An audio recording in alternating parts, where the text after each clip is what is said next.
Hello friends, welcome to our channel.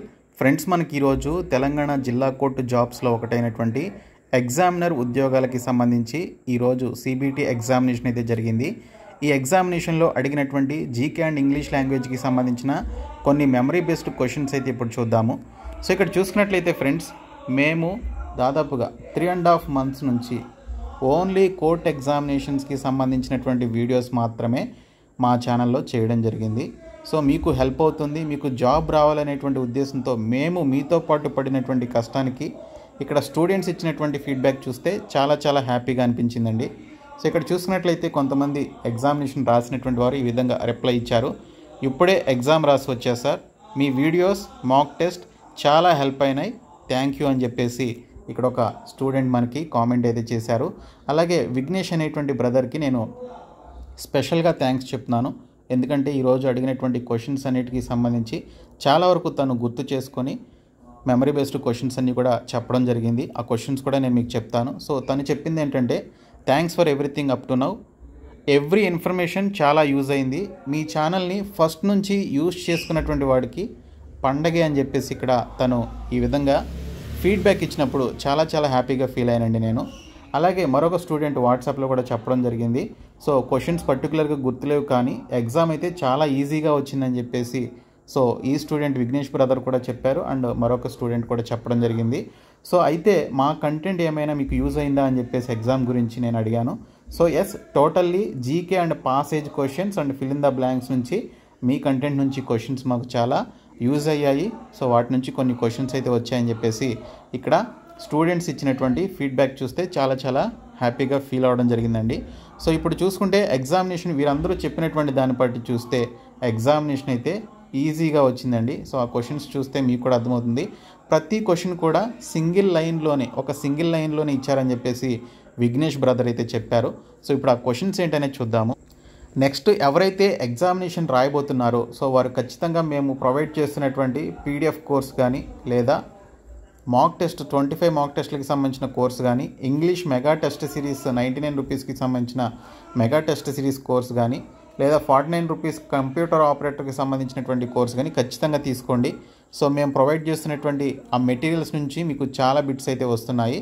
So ప్రతి ఒక్కరు కూడా తీసుకునే ప్రయత్నం చేయండి నెక్స్ట్ ఎగ్జామ్స్ రాసేటువంటి వారు. డీటెయిల్స్లోకి వెళ్లే ముందు, తెలంగాణ కోర్టు ఉద్యోగాలకి ప్రిపేర్ అవుతున్నటువంటి అభ్యర్థులు రిమైనింగ్ డేస్లో మంచిగా ప్రిపేర్ అయ్యి మంచి మార్కులు తెచ్చుకునే విధంగా ఈ 5 కోర్సెస్ని అయితే మేము మీకు ఆఫర్ చేస్తున్నాము. ఈ మెగా కోర్స్ మీరు తీసుకున్నట్లయితే ఈ ఒక్క కోర్సులోనే ఈ కోర్సెస్ అన్నీ కూడా యాడ్ చేయడం జరిగిందండి. మీరు ఇంకా సపరేట్గా ఈ కోర్సెస్ తీసుకోవాల్సిన అవసరం లేదు ఈ మెగా కోర్స్ తీసుకున్నటువంటి వారు. ఇందులో మీకు తెలుగు మీడియంలో ఉన్నటువంటి వీడియో క్లాసెస్ ఉంటాయి. 25 mock test English medium and Telugu మీడియంలో మాక్ టెస్ట్లు అయితే ఉన్నాయి. అలాగే ఇంగ్లీష్ మెగా టెస్ట్ సిరీస్ కూడా ఇందులోనే యాడ్ చేయడం జరిగింది. మీరు సపరేట్గా తీసుకుంటే 99 రూపీస్ సపరేట్గా పే చేయాలి, కానీ ఇందులోనే ఈరోజు యాడ్ చేయడం జరిగింది. అలాగే కంప్యూటర్ నాలెడ్జ్కి సంబంధించినటువంటి కోర్స్ కూడా ఇందులోనే యాడ్ చేశాము. అలాగే 30,000+ బిట్స్ ఉన్నటువంటి జీకే అండ్ ఇంగ్లీష్కి సంబంధించిన పీడిఎఫ్ కోర్స్ కూడా ఇందులోనే యాడ్ చేశాము. కాబట్టి మీరు ఈ ఒక్క కోర్స్ తీసుకుంటే చాలు, మీకు అన్నీ కూడా యాక్సెస్ అవుతాయి. లేదు మీకు సపరేట్గా కావాలి అనుకుంటే ఇంగ్లీష్ మెగా టెస్ట్ సిరీస్ 99 రూపీస్కి అందిస్తున్నాం, 25 మాక్ టెస్ట్లు 199 రూపీస్కి అందిస్తున్నాం, పీడిఎఫ్ కోర్సు 199 రూపీస్కి అందిస్తున్నాం. ఇందులో మీకు 30,000+ బిట్స్ ఉన్నటువంటి పీడిఎఫ్స్ ఉంటాయి. అలాగే ఇంగ్లీష్ అండ్ తెలుగు మీడియంలో ఈ బిట్స్ అన్నీ కూడా ఉంటాయన్నమాట, జీకే అండ్ ఇంగ్లీష్కి సంబంధించి. అలాగే మీకు స్టాటిక్ జీకే, కరెంట్ అఫైర్స్ కూడా ఇందులోనే ఉంటాయి. ఇంకా కంప్యూటర్ నాలెడ్జ్కి సంబంధించి 49 రూపీస్కి ఈ కోర్స్ అయితే అందిస్తున్నాము. సో ఇక్కడ చూసుకుంటే mega course, PDF course, computer knowledge course, ఇక్కడ టీఎస్ ఎగ్జామ్స్ అనేటువంటి ఈ బాక్స్లో ఉంటుంది యాప్ హోమ్ పేజ్లో. ఇంకా English test series 25 mock test వచ్చేసి టెస్ట్ సిరీస్ అనేటువంటి ఈ పర్టికులర్ బాక్స్లో అయితే ఉంటుంది. సో మీరు యాప్ని డౌన్లోడ్ చేసుకొని మీరు హోమ్ పేజ్లోకి వచ్చినట్లయితే ఈ 2 బాక్స్లు ఓపెన్ చేసి మీరు ఈ కోర్సెస్ అయితే తీసుకోండి. సో డిస్క్రిప్షన్లో యాప్ లింక్ ఉంటుంది, చూడండి. ఎగ్జామినర్కి సంబంధించినటువంటి ఈ రోజు జరిగినటువంటి ఎగ్జామినేషన్లో జీకేలో అడిగినటువంటి మెమరీ బేస్డ్ క్వశ్చన్స్ అయితే చూద్దాం. ఇవి మెమరీ బేస్డ్ క్వశ్చన్స్ అవడం వల్ల క్వశ్చన్స్ యొక్క ఫ్రేమింగ్ అనేది కరెక్ట్గా ఉండకపోవచ్చు. సో సమయం అనేది తక్కువ ఉండడం వల్ల నేను తెలుగు మీడియంలోనే క్వశ్చన్స్ అయితే చెప్తున్నాను.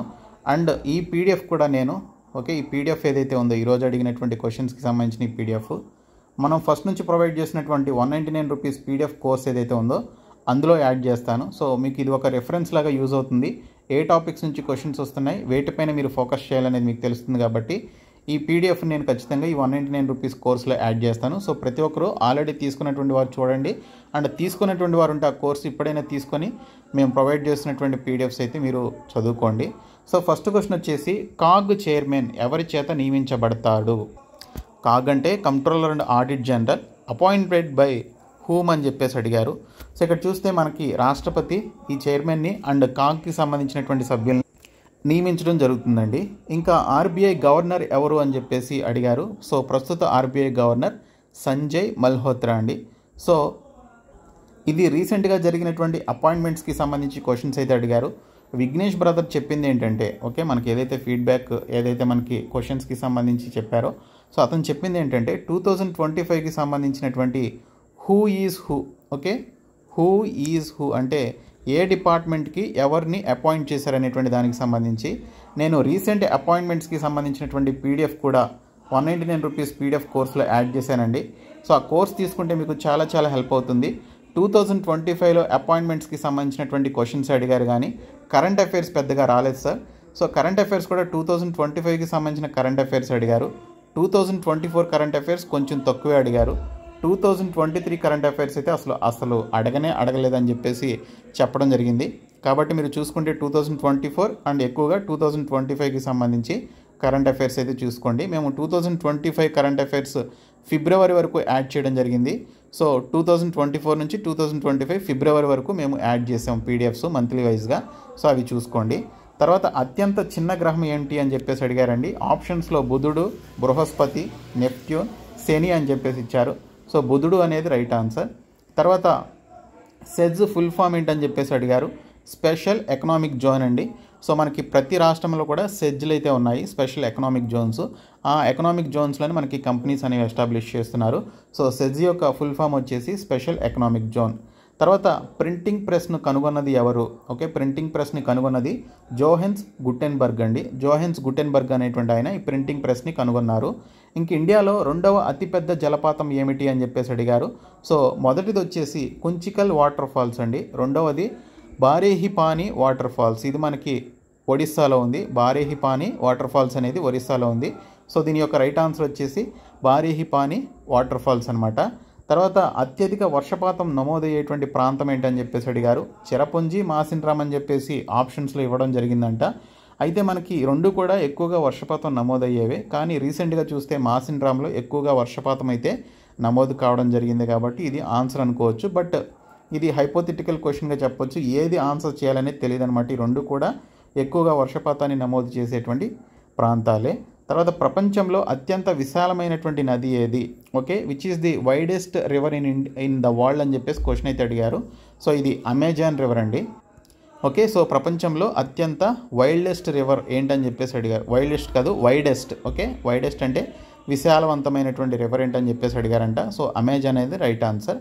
తర్వాత రాజ్యాంగ దినోత్సవం ఎప్పుడు జరుపుకుంటారని చెప్పేసి అడిగారు. ఇది ప్రతి సంవత్సరం 26 నవంబర్న రాజ్యాంగ దినోత్సవాన్ని జరుపుకుంటారు. ఇంకా నోబెల్ ప్రైజెస్ ప్రారంభించినటువంటి సంవత్సరం ఎప్పుడు అని చెప్పేసి అడిగారు.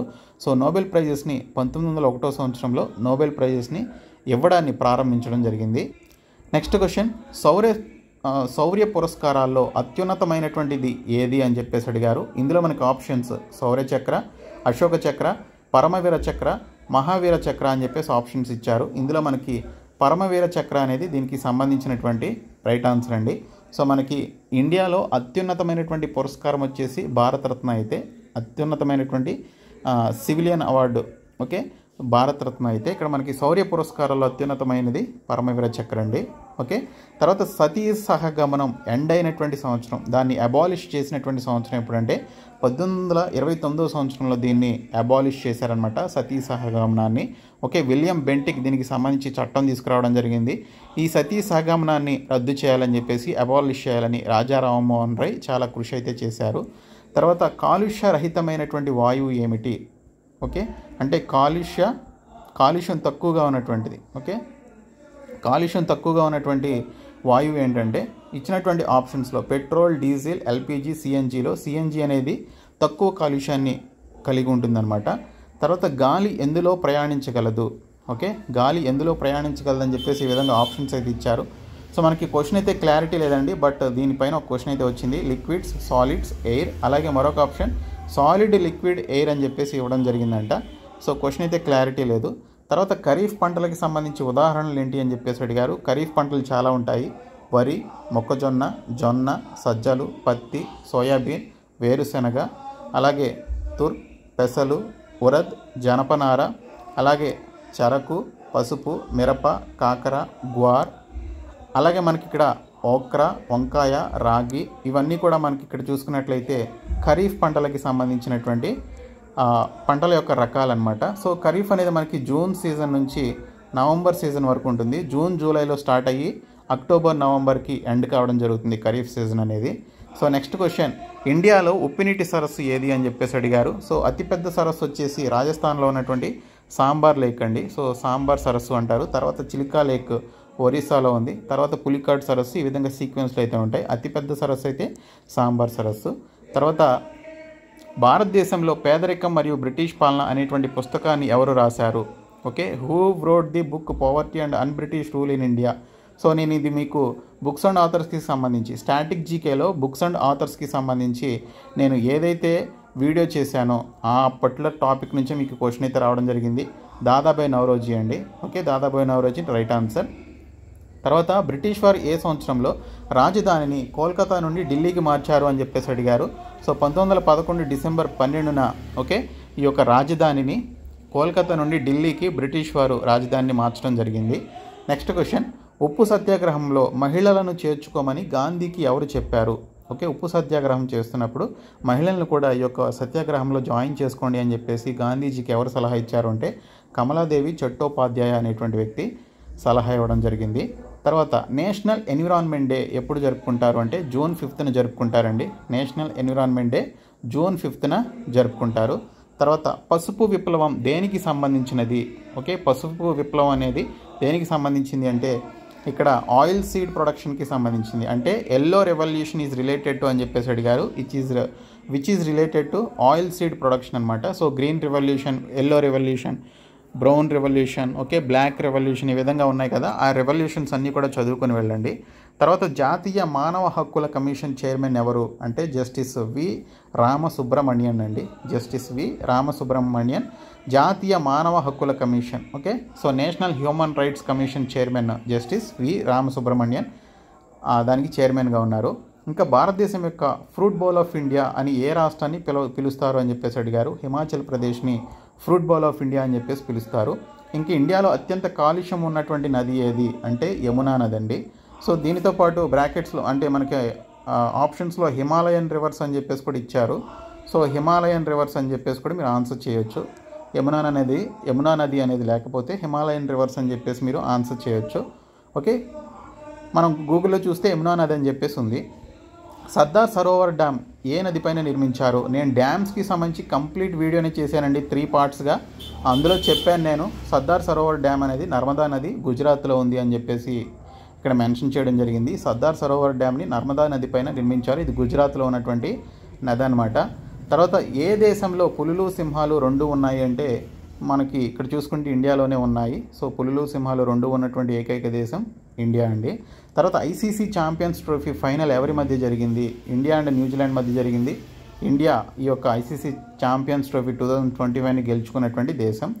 తర్వాత ఇక్కడ చూసుకున్నట్లయితే మరొక question, development of a state is calculated by, ఒక రాష్ట్రానికి సంబంధించినటువంటి డెవలప్మెంట్ అనేది అభివృద్ధి అనేది దేని చేత లెక్కించబడుతుంది అని చెప్పేసి అడిగారు. The development of a state is typically assessed using a combination of economic, social and political ఇండికేటర్స్ని బేస్ చేసుకొని ఈ యొక్క స్టేట్కి సంబంధించిన డెవలప్మెంట్ని క్యాలిక్యులేట్ చేస్తారు. సో ఇచ్చినటువంటి ఆప్షన్స్ని బట్టి మీరు ఆన్సర్ అయితే చేయాలి. సో అవి మనకి జీకేకి సంబంధించి టోటల్ 60 బిట్స్లో ఇక్కడ చూసుకుంటే కొన్ని బిట్స్ మనకి చెప్పడం జరిగిందనమాట. అన్నీ గుర్తుండవు కదా. సో ఎందుకంటే అది కంప్యూటర్ బేస్డ్ ఎగ్జామినేషన్ కాబట్టి ఎగ్జామ్ నుంచి బయటకు వచ్చిన తర్వాత చాలా వరకు గుర్తుండవు మనకి. ఇందులో చాలా వరకు విఘ్నేష్ అనేటువంటి బ్రదర్ అండ్ మాధురి అనేటువంటి సిస్టర్ చెప్పడం జరిగింది కొన్ని క్వశ్చన్స్. సో వారిద్దరికి కూడా థ్యాంక్స్ చెప్తున్నాను. సో ఇక్కడ జీకేలో టోటల్గా 60 క్వశ్చన్స్లో 50+ కూడా ఆన్సర్ చేయగలిగే విధంగా క్వశ్చన్ పేపర్ రావడం జరిగిందని చెప్పేసి చెప్పడం జరిగిందండి. సింగిల్ లైన్లోనే క్వశ్చన్స్ ఇచ్చారని చెప్పేసి అన్నారు. ఓకే, సో తర్వాత ఇంగ్లీష్ లాంగ్వేజ్ చూసుకున్నట్లయితే కాంప్రహెన్షన్ పాసేజ్ నుంచి 5 క్వశ్చన్స్ అయితే వచ్చాయి. ఈజీగానే ఉంది. ఇంకా సినానిమ్స్లో చూసుకుంటే కన్ఫెస్ అంటే ఏంటని చెప్పేసి అడిగారు. అంగీకరించడం లేదా ఒప్పుకోవడాన్ని కన్ఫెస్ అని చెప్పేసి అంటారు. మీరు ఏదైనా తప్పు చేసినప్పుడు ఆ తప్పును ఒప్పుకోవడం లేదా నేరాన్ని ఒప్పుకోవడాన్ని లేదా అంగీకరించడాన్ని కన్ఫెస్ అని చెప్పేసి అంటారు. ఇంకా సినానిమ్లో ఎన్లార్జ్ అని చెప్పేసి అడిగారు. ఎన్లార్జ్ అంటే దాన్ని పెద్దదిగా చేయడం లేదా విస్తరించడాన్ని ఎన్లార్జ్ అని చెప్పేసి అని అంటారు. తర్వాత కరెక్ట్లీ స్పెల్డ్ వర్డ్స్లో డిటెక్టివ్ అండ్ నెసెసరీకి సంబంధించి కరెక్ట్లీ స్పెల్డ్ వర్డ్స్ ఇక్కడ అడిగారనమాట. 4 ఆప్షన్స్ సేమ్ ఇచ్చేసి ఇందులో కరెక్ట్లీ స్పెల్డ్ వర్డ్ డిటెక్టివ్ అనేటువంటి పదానికి సంబంధించి ఏది కరెక్ట్ స్పెల్లింగ్ కలిగినటువంటిది, నెసెసరీలో ఏది కరెక్ట్ స్పెల్లింగ్ కలిగినటువంటి వర్డ్ అని చెప్పేసి ఇచ్చారు. తర్వాత సినానిమ్స్ అండ్ యాంటోనిమ్స్ నుంచే 5 to 6 క్వశ్చన్స్ అయితే వచ్చాయంట. ఇంకా ఈడియమ్స్ నుంచి టెన్సెస్ పైన క్వశ్చన్స్ అయితే వచ్చాయి. ఈడియమ్స్ నుంచి అయితే ఒక ఎగ్జాంపుల్ లాగా క్వశ్చన్ ఇచ్చి తర్వాత ఈడియమ్ని బ్రాకెట్లో ఇవ్వడం జరిగిందని చెప్పేసి అడిగారంట. సో అలా అయితే మీరు ఈజీగా ఈడియమ్స్ని ఆన్సర్ చేయగలుగుతారు. ఇంకా ఫిల్ ఇన్ ద బ్లాంక్స్లో చూసుకుంటే ఒకటే క్వశ్చన్లో 3 బ్లాంక్స్ అయితే ఇవ్వడం జరిగింది. ఓకే, ఒకటే క్వశ్చన్లో 3 బ్లాంక్స్ ఇచ్చారనమాట. అంటే మనకి CGL Tier 2 లెవెల్లో మనకి ఫిల్ ఇన్ ద బ్లాంక్స్కి సంబంధించిన క్వశ్చన్స్ అయితే ఇచ్చారు, కానీ మరీ అంత టఫ్గా అయితే లేదు, ఈజీగానే ఉంది. ఎర్రర్ కరెక్షన్స్ కూడా ఈజీగానే ఇచ్చారు. ఇంకా ఓవరాల్గా మనకి ఎగ్జామినేషన్ యొక్క డిఫికల్టీ చూస్తే ఇంగ్లీష్ అండ్ జీకే రెండు కలిపి మనం డిఫికల్టీ లెవెల్ చూస్తే క్వశ్చన్ పేపర్ అయితే ఈజీగానే రావడం జరిగిందండి. ఇంకా ఇంగ్లీష్ లాంగ్వేజ్ చూసుకుంటే టోటల్ 40కి 35+ క్వశ్చన్స్ ఆన్సర్ చేయడం కూడా చాలా ఈజీ అని చెప్పేసి చెప్పారండి విఘ్నేష్ అనేటువంటి బ్రదర్ కానీ ఇంకొకరు కానీ. ఇంకా జీకేలో 60 క్వశ్చన్స్ అయితే మనకి ఇక్కడ 50+ కూడా ఆన్సర్ చేయొచ్చు. టోటల్గా 90 క్వశ్చన్స్ మీరు రీచ్ అవ్వచ్చు అని చెప్పేసి చెప్పడం జరిగింది. అండ్ నెగిటివ్ మార్కింగ్ అయితే లేదని చెప్పేసి అన్నారు. సో నెగిటివ్ మార్కింగ్ అయితే లేదనమాట. సో ఎటువంటి నెగిటివ్ మార్కింగ్ లేదు, మీరు మంచిగా ఎగ్జామినేషన్ అయితే రాసుకోవచ్చు. ఇవి మనకి వచ్చినటువంటి క్వశ్చన్స్కి సంబంధించి ఈ పీడిఎఫ్ నేను 199 రూపీస్ పీడిఎఫ్ కోర్సులో ప్రొవైడ్ చేస్తాను. సో ప్రతి ఒక్కరు కూడా తీసుకోండి, ఎవరైనా తీసుకొని వాళ్ళు ఉంటే. 25 మాక్ టెస్టులు ఖచ్చితంగా తీసుకోండి. 99 రూపీస్ ఇంగ్లీష్ టెస్ట్ సిరీస్ ఖచ్చితంగా తీసుకోండి, మీకు చాలా హెల్ప్ అవుతుంది. Thank you so much guys.